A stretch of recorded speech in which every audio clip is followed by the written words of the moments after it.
Hello. Hello? Hello? Yes, hello. Sir, yon. Yeah, Sir, good good morning. morning. Good morning, boss. May Mm. concern lang ako doon sa ano ko eh, Mm. sa unit ko. Anong unit mo, sir? Yung Trailblazer 2014. Duramax. Okay. Ano, sir, yung ano na? 2.8. Mm. Yung okay naman siya. Gamit ko kahit malayo. Yung alarm niya, nag-alarm siya pag paparking ka na. Halimbawa, ayos ka na, punta ka sa bahay. Maya lang, mga 2 minutes, magbubukas ang mga beto tapos ang umiilaw. Mm. Yan lang ang ano ko sa kanya. Yan. Eh, hindi dapat ganun eh. Tapos, wala na akong ibang kwan. So far na gamit ko na. Ito kasi kakukuha ko lang mga 1 buwan pa lang. Eh ngayon, napansin ko, hindi ako mapalagay pag ano ng mga mahirap na tapos nababasa ko pa yung tumitiri kung saan-saan yung Ano, sir? gusto ko sana, Nagpa-tint ka? dating nakatent na to. Dati Okay. na. Oo. Yung ano nyo, Yeah. sir, yung sa railing ng ano, sa may roof rail. Hindi, Sa hindi naman nagli-leak ng tubig. tubig? Oo, doon sa may roof rail. Sa rope rail. Oo. Hindi ko alam kasi hindi pa naman inabot ng ulan ito na mga ambon-ambon lang eh. Yun nga ang sabi rin ni Phil, kung kilala mo si Phil, Pure jugs. doon daw. Yes. Oo, Mm. oo, dinala ko na sa kanya yan, pina-scan ko. Mm. Ganun lang ang sabi sa akin, parang yung kanya sa akin, yung support niya sa akin, ganun lang. Boss, BCM niya, ganito yan. Magano? Ang mahal ng kanya, ng presyo niya. So, siyempre ako, ang kanya sa akin sa program ay ko na eh, 18.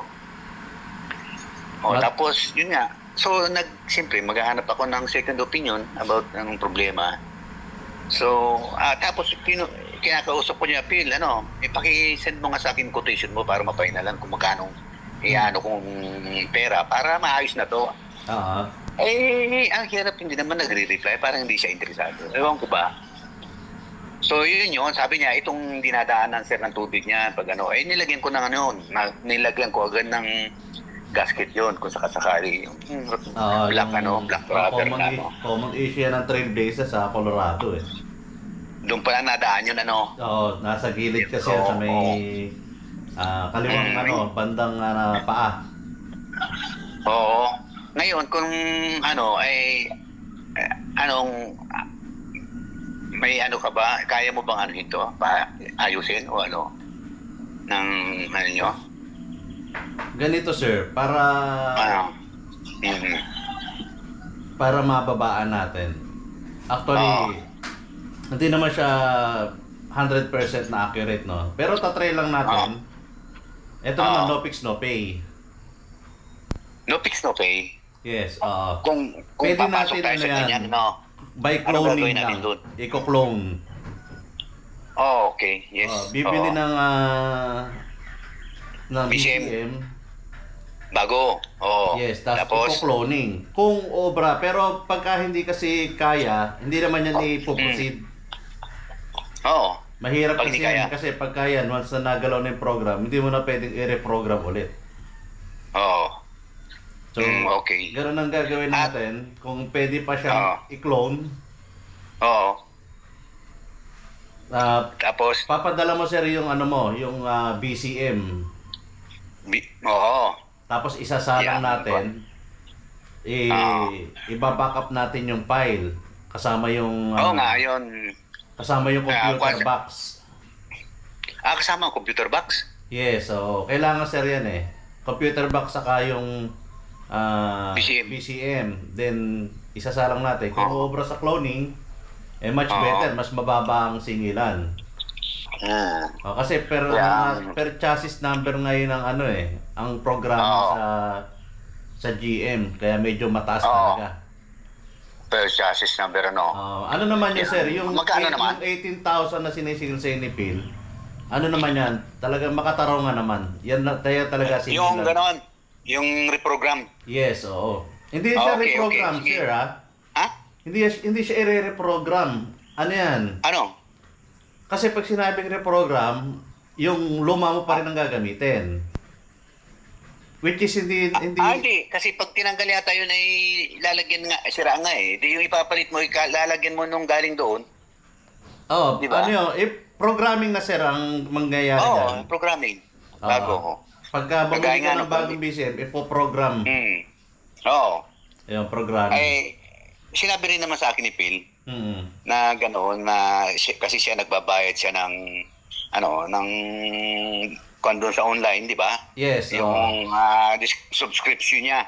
Yes. Sinabi naman niya sa akin. Malapit lang kasi sa akin yun. yan. Malapit lang sa akin si Phil. Mm. Dito malapit lang kami. Kaya gusto ko sa kanya sana para hindi na ako lalayo. Mm. Na nung lahat na repair, parang kung hindi niya gusto kong tulungan niya ako sige boss, ayusin natin yan. Sige, willing naman ako magbayad basta maayos. Mm. Yung plakado ba?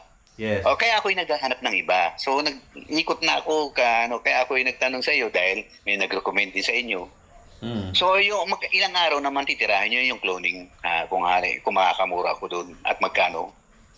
Actually, maghapon lang yan, pero sir ipipila nyo pa kasi yung Oo. Usually ang mga singilan sa cloning, mga nasa 8. Oo. 8,000 ganyan. 8 na. Oo. Kasi, yan isa pa ito, itong unit na ito, kaya lang hindi siguro, ayun ko, kung hindi nakakasama yun. Nung nakuha ko, may kill switch na siya. May? Kill switch, yung kumbaga switch off ng battery. Kaya, yung kumbaga bago hindi ako mamatay, nag-aalala. yung kahit nakabonot na yung susi mo, nakandar pa rin yung makina? Hindi na. Papatay mo na yung makina. Patay na.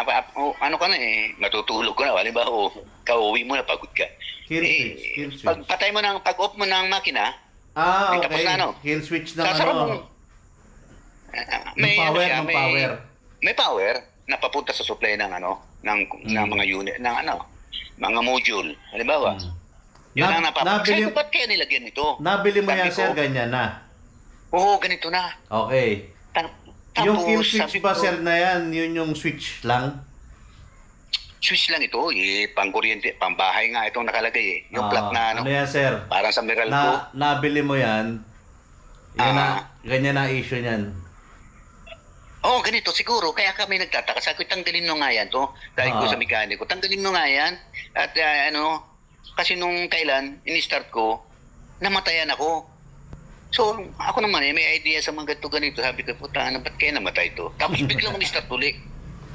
Sabi ko, puta, may loss na. Yan na issue niya, sir, nag-a-alarm. Kaya nilagay ang kill switch para hindi malobat habang nakapark. Maubos ang battery. Yes. So, sabi nung boss ko, sa boss ko ito Koreano, sabi niya, ganyan na niya nang kinuha ko yan. Kasi ang biyahe ko siya, Baguio, palagi. Siya doon niya rin. Wala niya akong problema dyan.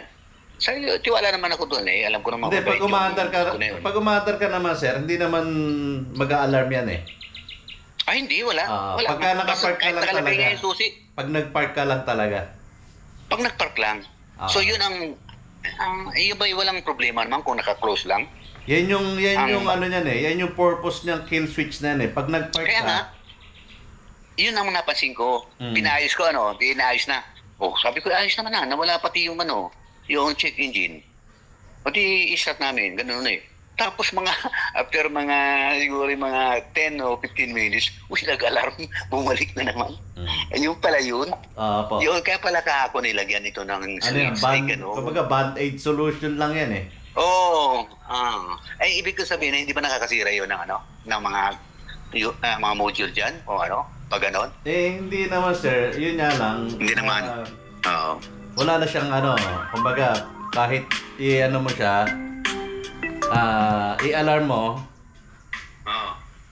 hindi na siya mag-a-alarm pagka may nagbukas ng pinto kasi wala na supply hindi naman nila makukuha rin kung sakali dahil nakasara, hindi nila mabubuksan.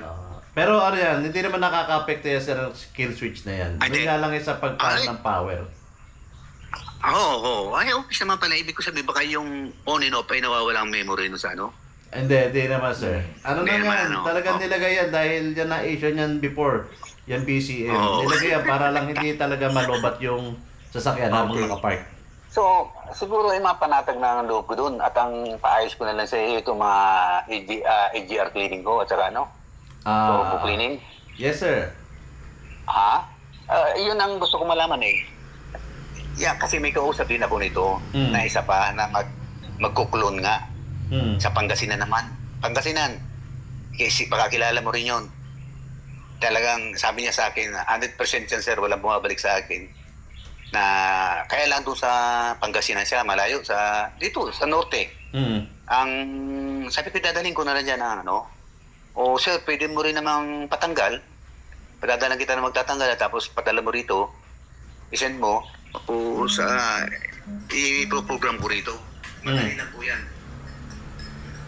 Yun ang nangako sa akin. Yun ang pinaplano ko na kung sabi ko naman, paano yun? Ganun lang ba? Hindi mo na-check upin kung may mga grounded wire dyan na open o kaya yun ang naging dahilan ng hindi na siya sumagot. Ano ba akong assurance ko kung pakagawa mo ko? Baka bumalik yun. Sayang yung bago kong Anong year model ng Trailblazer mo, sir? 14, 214. Ano yung head unit na nakalagay sa kanya? Android? Ayun, dati pa rin. Yung stock? Stock. Oo, ako lang nagpalagay ng bago yung Android na. Yung bang sir pinalagay mong Android, plug and play yung mga harness niya? Sa harness? Sa Android? Hindi. As is yun, as is. Plug and play. Plug and play, walang splicing. Oo.